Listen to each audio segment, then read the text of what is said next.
Welcome back to my channel. Today I'm doing an unboxing of a worm farm from Wormcity. I've chosen their 4-tier drawers, which is about the biggest on the market, and it will produce up to 100 litres. So left in the box you see this is the tray that catches all the fluid that will come through, and that hole there is where the tap will be attached, and that's the lid. And then here is the base and the trays. You can see all the holes there so that the worms are able to climb up through each of the trays as you fill it up. This is actually our outhouse, and they're going in this corner here, so they're out of direct sunlight. You can have them out in your garden, but I have a south facing garden that doesn't have very much protection, and so it gets very hot outside, and I don't want them getting over hot and therefore not being very happy worms. Also in this box you can either buy them just as that, and you know, if you've already got a farm and you want to expand it and you want to separate your worms, because your worms, if they're very happy, they will breed, so you can just buy this kit on its own, or I've bought the full kit, and so then it comes with, this is cocoa coir, it's a brick, so it just comes like a normal house brick. You add 3 litres of water to it. This is going to act as a base matter for them to live in. And then also they send a bag of food, because this is what they'll have been eating whilst they've been with Wormcity. So like anything, you don't want to upset them. So this is what's going to keep them happy whilst you transition them onto normal food. You get the tap that goes into that hole, and then you get your bag of worms. Now also what you'd need to do is you're going to put a tray over this, so one of these, and you want to line this with either newspaper or cardboard. I'm going to use cardboard, and I'll show you that a little later. Your cocoa coir goes on top of the cardboard. That just stops all your worms from falling through these holes into this tray. However, let me show you this tray. Anyone's blocking it, just one moment, doing everything one-handed and my hands don't work very well, so it is a bit difficult. As you can see, this tray is stepped, so that if the worms do get in there, because sometimes apparently they do like to live in this tray, they can crawl back out so they don't drown. But I have seen other people put newspaper just in the bottom, so because what you can see is this hole allowing for the tap doesn't go all the way to the bottom, so it doesn't drain all of the leachate. Now that is not a bad thing unless your worms get in there, and you don't want your worms to drown. So to that end, what I'm going to do is I'm going to put newspaper in there, so if any of the worms do get in, that little bit will be soaked up, because what you can do is that's going to sit in one of those, which you can see is quite deep. Well, it's going to sit, this sits first on the floor upside down, then there's another one of these, so it's quite high off the floor, which you'll see a little later when I've actually put this together. This is a good test for how easy something like this is put together, because I have very damaged hands. That's as open as this hand goes, and as you can see, it's all very puckered. You can see Hopefully that shows all the scarring there on my hand. These hands do not work very well at all. The only thing to do is to put that tap on, and there are 2 nuts and bolts to fasten this. You can see there are holes in the corner. There's holes in some of these so that you can tighten those and hold them together to make it more stable. That's all the fixing together that this needs. So putting that newspaper in the bottom will just absorb any residual, but you can leave the tap open with a bucket underneath so that it catches anything that's major. The only thing for me having this inside is that I will have to always constantly monitor the moisture, whereas when they're outside, these do allow the rain to get in. So that's something that you do have to watch again as well, because in heavy rain it's good to have it quite sheltered, because there's a lot of water can get through. So you do have to be careful, constantly monitor the levels with that. And again, having the tap open at the bottom means that your worms won't drown if they do get in there. But as you see, the steps help them to get back out. Once you've put your cocoa coir in there, you're going to also want to put some soil from your garden or some compost in there, because that has microbes and an already established ecosystem that helps your worms, because it makes them feel more at home in there. It doesn't have to be a huge amount, but it helps establish a better home for them and makes them feel more comfortable. Over the top of that is better to put some damp newspaper, and again I'll show you all that in a little while. As you can see, I've now set up the base. Here in the corners, just 2 of them, I've put in, there's a wing nut and a screw.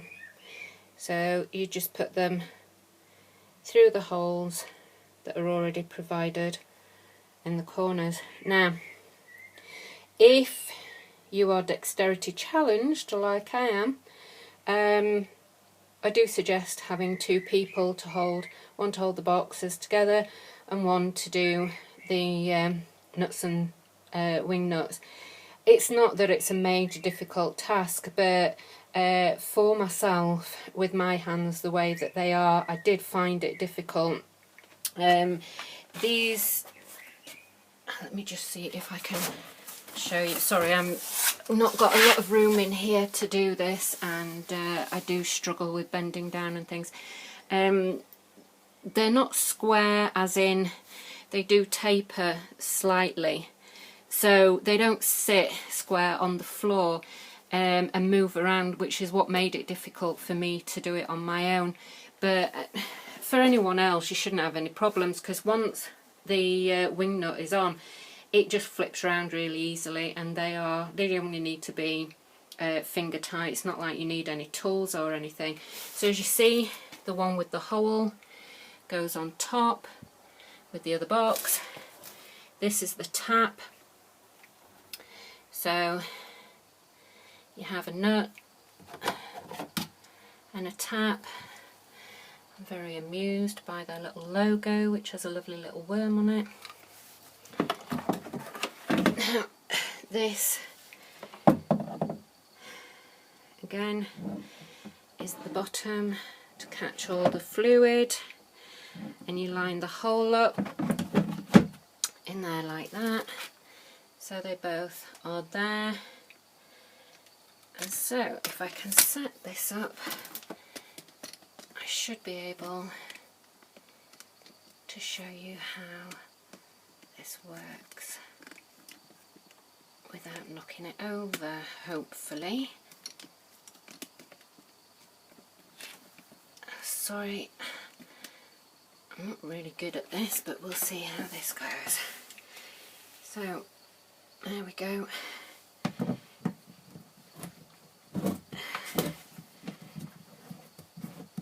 screw the tap in there. That goes in really easily. And then make sure it's facing down. And then the nut on the back, which, if I can just move, goes on. And then even with my hands you can see that that just slides on. That's finger tight. If we hold, there's enough of a curve on that. Oh, there we go, that's nice and tight. So as you can see, that won't move now. So even I can do that. So if I can do it, anybody can. So there we go, that's nice and tight in there. Just move that in a little bit. And then what we do,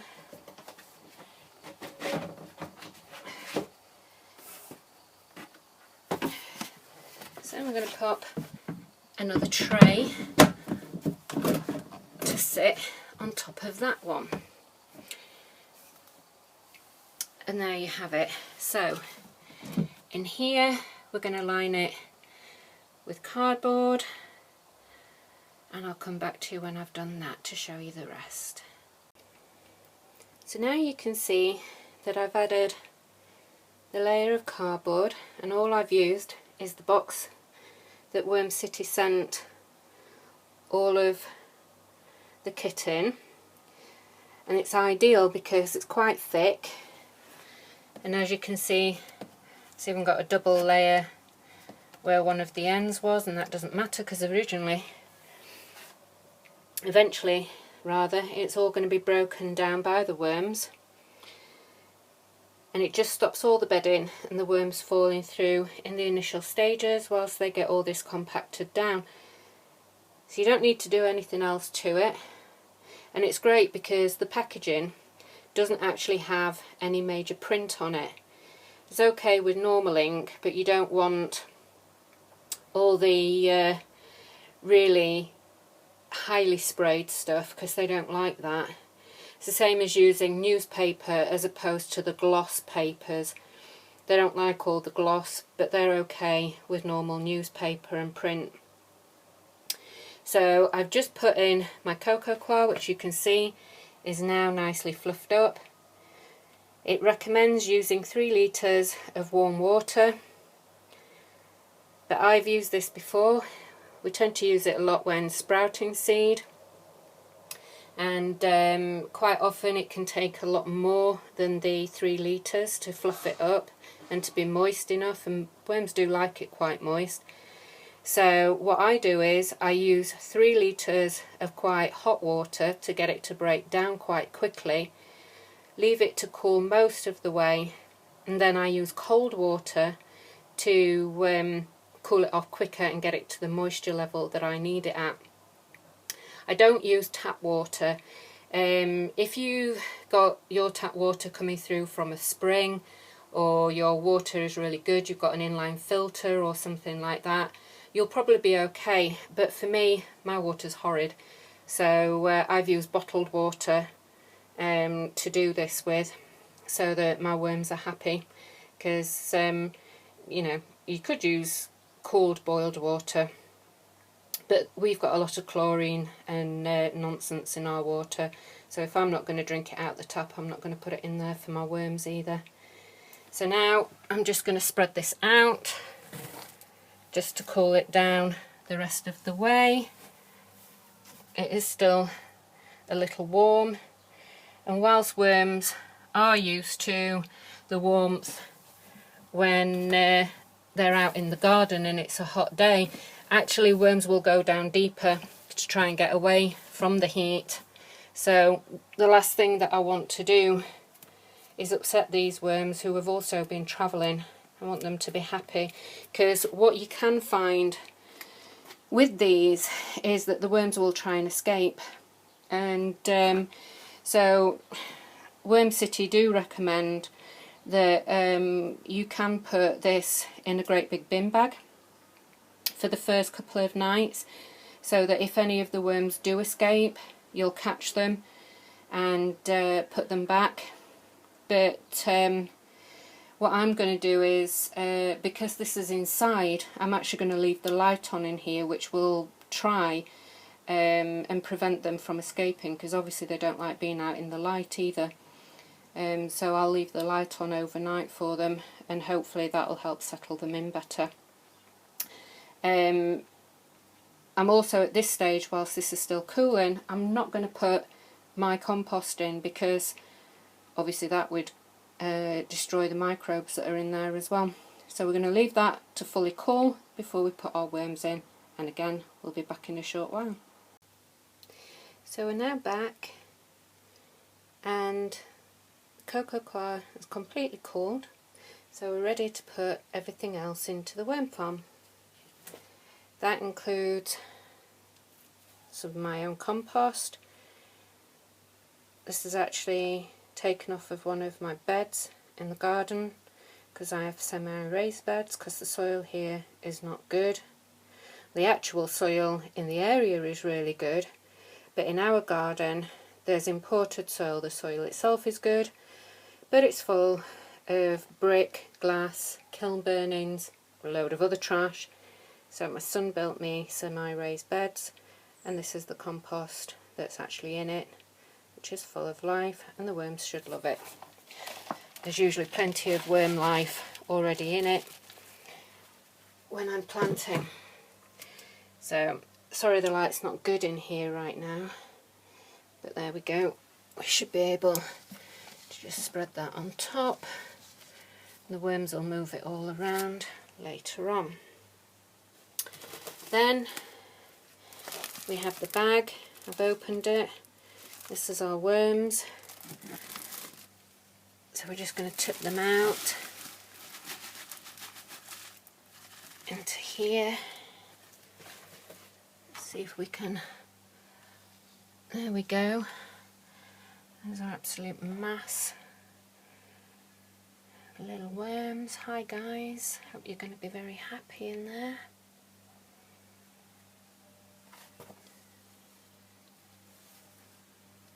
I don't want to disturb them too much. There we go. So what we're going to do is just cover them back up.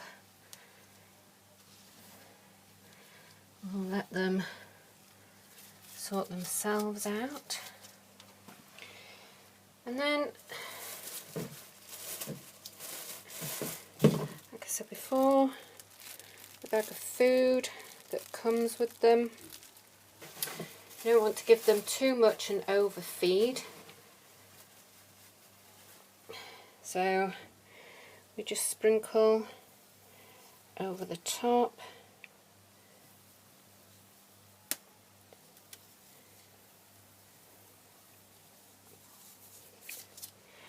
And that should be enough to keep them happy. And then I prepared some shredded paper. This is damp, and this goes on top to protect them.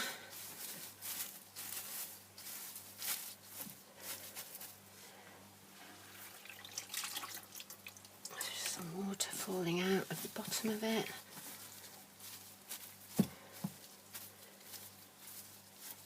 Also keep them happy and cool.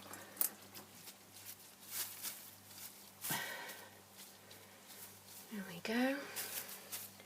So now they should all be cosy in there. And the last thing to do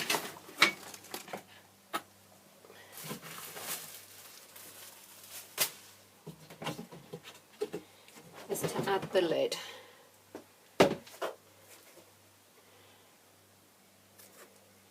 And the lid just has these little notches on, as you can see. Like that. I think what I'm going to do is put another one of the trays in there on the top. Like that.